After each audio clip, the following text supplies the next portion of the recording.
आज के इस वीडियो में देखिए, आज का हमारा प्रश्न है कि सऊदी अरब की सरकार अपने नागरिकों को कितनी आज़ादी देती है, स्पष्ट कीजिए।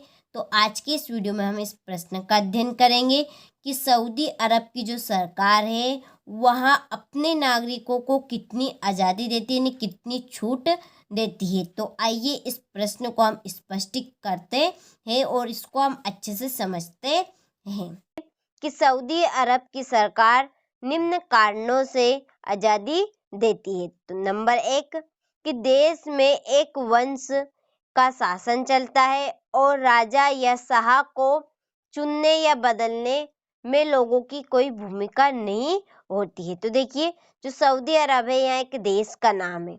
तो इस देश में एक वंश यानी कि एक ही परिवार का शासन चलता है। शासन यानी कि हुक्म, तो एक ही परिवार का शासन चलता है। जैसे कि एक परिवार में सबसे पहले किसका शासन चलेगा? दादाजी का। दादाजी की मृत्यु के बाद में किसका शासन चलेगा? उनके बेटे का। फिर उनके बेटे के बाद में किसका शासन चलेगा? उनके बेटे का। फिर उनके बेटे का। तो ऐसे वहां पर शासन चलता रहता है। तो राजा को यानी कि शाह कौन है? राजा को ही सऊदी अरब में शाह बोला जाता है। तो शाह को बदलने और चुनने में लोगों की कोई भूमिका नहीं होती, लोगों का कोई अधिकार नहीं होता है। वह वंश के आधार पर बदला या चुना जा सकता है, क्योंकि दादाजी के बाद उनका बेटा बनेगा, फिर उनके मरने के बाद उनका बेटा बनेगा, फिर वहां मरने के बाद उसका बेटा बनेगा। तो ऐसे वहां पर शासन चलता रहता है। तो राजा को चुनने और बदलने में लोगों की कोई भूमिका नहीं होती, इन लोगों का कोई हाथ नहीं होता है। तो पहला पॉइंट आपको समझ में आ गया होगा कि देश में एक वंश का शासन चलता है और राजा या शाह को चुनने या बदलने में लोगों की कोई भूमिका नहीं होती। इसके बाद देखिए नंबर 2 कि शाह ही विधायिका और कार्यपालिका के लोगों का चुनाव करते हैं। जैसे कि जज होते हैं तो उनको चुनने का अधिकार किसके पास होता है? राजा के पास। तो शाह ही विधायिका और कार्यपालिका के लोगों का चुनाव करते हैं। इसके बाद में देखिए नंबर 3 कि लोग कोई राजनीतिक दल या संगठन नहीं बना सकते। तो वहां के जो लोग हैं, जो नागरिक है, वहां कोई भी राजनीतिक दल नहीं बना सकते, न ही संगठन बना सकते। इसकी भी वहां पे आजादी नहीं है।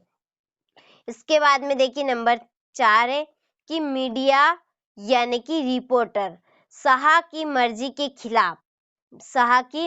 के खिलाफ कोई भी खबर नहीं दे सकता है।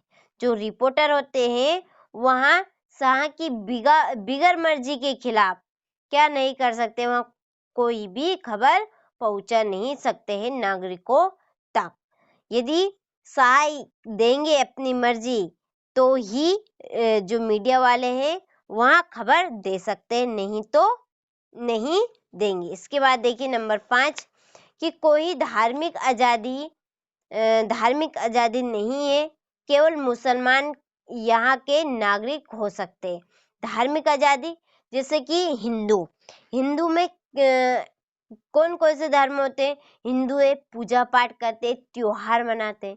तो ऐसे धर्म की वहां पर आजादी नहीं होती। तो वहां पर किसी भी धार्मिक आजादी नहीं होती, केवल वहां पर मुसलमान के ही नागरिक होते हैं। और वहां पे जो महिलाएं होती है वह बुर्का पहने रहती है और जो पुरुष होते हैं वो अपने सिर पर टाबिल पहनते हैं। तो आइए इन प्रश्न को हम एक बार और अच्छे से दोहरा लेते हैं ताकि प्रश्न आपको अच्छे समझ में आए। तो देखिए नंबर 1 था कि देश में एक वंश का शासन चलता है और राजा या शाह को चुनने या बदलने में लोगों की कोई भूमिका नहीं होती है। नंबर 2 कि शाही विधायिका और कार्यपालिका के लोगों का चुनाव करते हैं।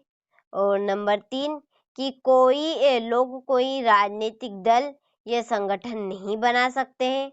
इसके बाद नंबर 4 कि मीडिया शाह की मर्जी के खिलाफ कोई भी खबर नहीं दे सकती है।